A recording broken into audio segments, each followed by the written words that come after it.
Welcome to the secretive world of crocodile farming in China, where millions of these ancient predators are raised, not for zoos or conservation, but for luxury bags and exotic meat dishes. This industry doesn't just survive, it thrives, raking in nearly $9 billion every year. It's high-tech, controversial, and shockingly efficient. But behind the scenes, it's a world of temperature-controlled hatcheries, factory-level skinning rooms, and ethical debates that will leave you questioning everything. Are we witnessing innovation or cruelty hidden in plain sight? Stick around, because what happens behind those farm gates might just change how you look at that expensive crocodile handbag forever. Crocodiles aren't just wild animals anymore. They're now a profitable asset. Their meat is rich in protein, and their skin is a gold mine in the fashion industry.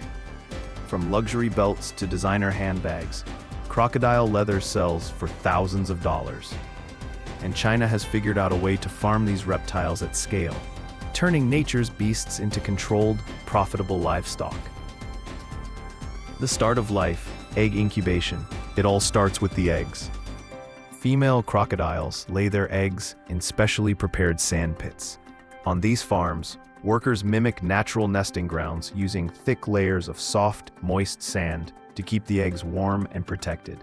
Once collected, the eggs are carefully moved to high-tech hatcheries. These are temperature-controlled rooms where humidity and heat are constantly monitored.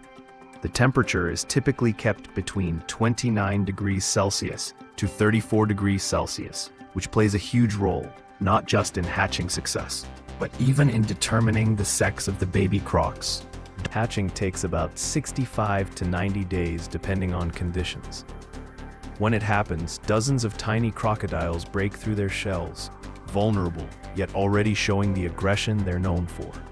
Early days, rearing the baby crocodiles. After hatching, the young crocodiles are shifted to rearing tanks, large enclosures with clean water, heating systems, and enough space to grow. They are closely monitored.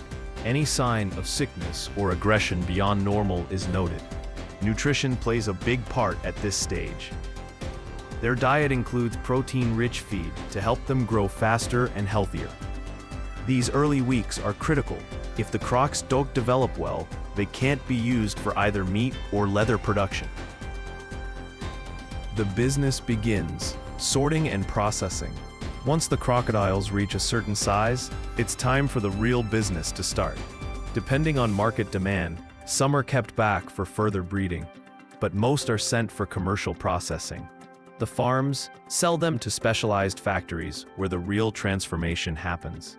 And this isn't like any ordinary slaughterhouse. This is precision work. Crocodile meat and skin are both highly valuable. And nothing goes to waste. Meat cuts, premium protein crocodile. Meat is considered a delicacy in many parts of Asia. It's known for being low in fat, high in protein, and rich in essential nutrients. Wild crocodiles steal the spotlight. There's another quiet giant in the aquaculture world, eel farming. Especially in East Asia, eels are prized not just for taste, but for their health benefits. But unlike crocodiles, eels are far more fragile, slippery, and complicated to raise. Eels reproduce in a highly complex cycle in the wild, which is nearly impossible to recreate. To solve this, scientists and farm technicians have spent years developing ways to breed and grow eels in captivity. It starts the same way, with eggs. After scientists create ideal conditions for fertilization, the eggs hatch into tiny baby eels, also known as elvers. These are carefully moved into separate tanks. Feeding and growth challenges. Eels aren't picky eaters, but they need balanced nutrition to grow properly.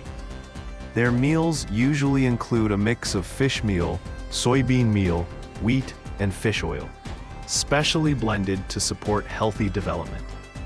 Feeding is done 3 times a day, morning, noon, and evening. But there's a catch. If you feed too much, it causes pollution. Feed too little, and the eels fight, or worse, they eat each other. To prevent this, farmers must regularly sort the eels by size, usually every 6 weeks. Bigger eels are moved to separate tanks so they don't turn into predators. It's a delicate balance between survival, cost, and production.